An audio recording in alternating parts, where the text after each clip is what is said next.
Hello, fifth grade.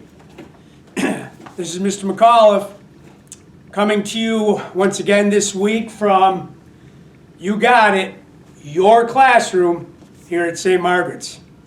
Today is Wednesday, April 29th, 2020, and I'm going to read to you again this week because I've enjoyed doing this so much the past couple of weeks that I want to keep doing it.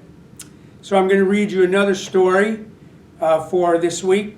The book that I picked out is called After the Fall, How Humpty Dumpty Got Back Up Again. It was written by an author by the name of Dan Santat. So you guys have probably all heard of the nursery rhyme, Humpty Dumpty, I'm sure, right? Particularly back in pre-K or kindergarten. But you probably don't know the whole story. After the fall, how Humpty Dumpty got back up again. Hi, my name is Humpty Dumpty. This was my favorite spot, right up here, high atop a wall. I know, it's kind of an odd place for an egg to be, but I just loved being up high, close to the birds. Then one day, I fell. You probably heard that part. Yeah, I'm sort of famous for that. Folks called it the Great Fall, which sounds a little grand because actually it was an accident. I certainly didn't mean to fall, nor did I want to. However, it did change my life. Fortunately, all the king's men managed to put most of me back together again. But there were some parts that just couldn't be healed with bandages or glue. I was afraid to even get into my bunk bed. You see, after that day, I became extremely afraid of heights. I was so scared that it kept me from enjoying some of my favorite things, like my favorite cereal that was on the top shelf in the grocery store. I had to climb a ladder to get it, but I was too scared. I walked past that wall every single day, and I would think about climbing the ladder again.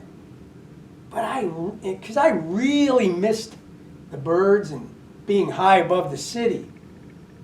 But I just could not bring myself to do it. Because I knew that accidents can happen again.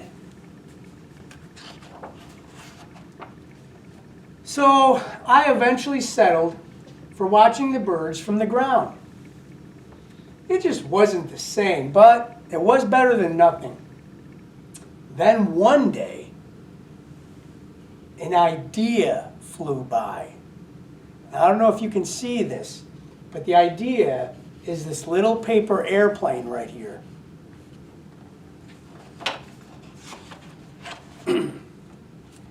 Making paper airplanes was harder than I thought.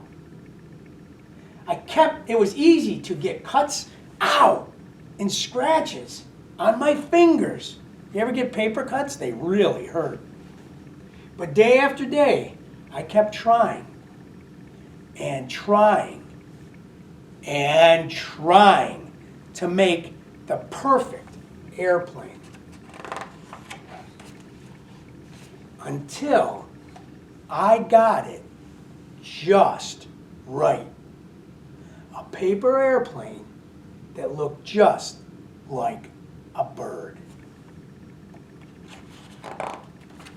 My plane was perfect, and it flew like nothing could stop it. I hadn't felt that happy in such a long time. It wasn't quite the same as being up on the wall, up in the sky with the birds. but it was close enough.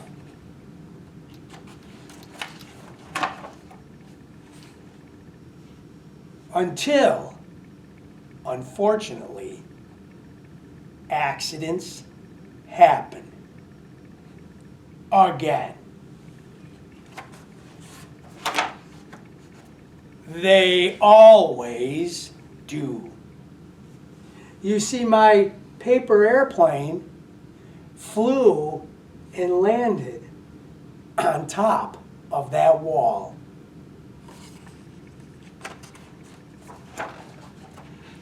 I stood at the bottom and looked up. I almost walked away again. But then I thought about all the time that I'd spent working on my paper airplane and all the other things that I'd missed. I decided I was going to climb that wall. But the higher I got, the more nervous I became. I didn't want to admit it, but I was terrified.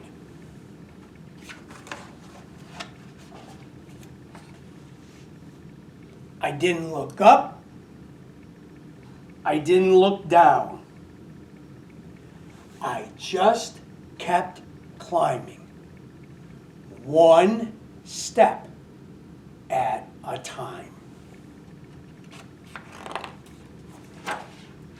Until I reached the top of the wall, and I was no longer afraid.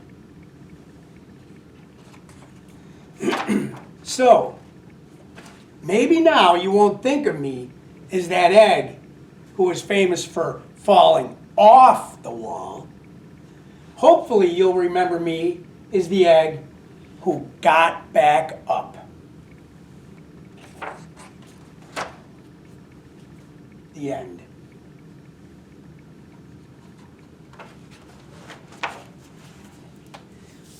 So, I hope you enjoyed today's story. Like I said, it's a little twist on a nursery rhyme that you probably all remember from pre-K. And you know, as I sit here and I'm looking at the back of the book that I just read to you, there's a sentence that says, "Life begins when you get back up."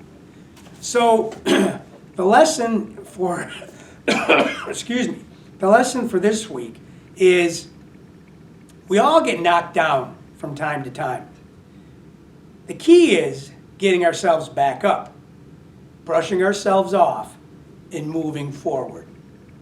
And that's what I want you fifth graders to learn, is that it's okay to get knocked down. It's okay when we fall off that wall, as long as we pick ourselves up, brush ourselves off, and move forward. Please remember, boys and girls, to listen to your moms or dads or whomever's helping you with do your schoolwork from home, because it's important that you do that. So just because we're not in school doesn't mean that we're not in school. And it's important that you do your work and that you get it back to Mrs. Gentili. Please remember to be safe, be healthy, and be strong. And until I see you next week, fifth grade, I hope that you have a wonderful day today and a marvelous week. I miss you guys. I hope you're all well. I like to see you during Zoom meetings, and I'll see you soon. Bye-bye, fifth grade.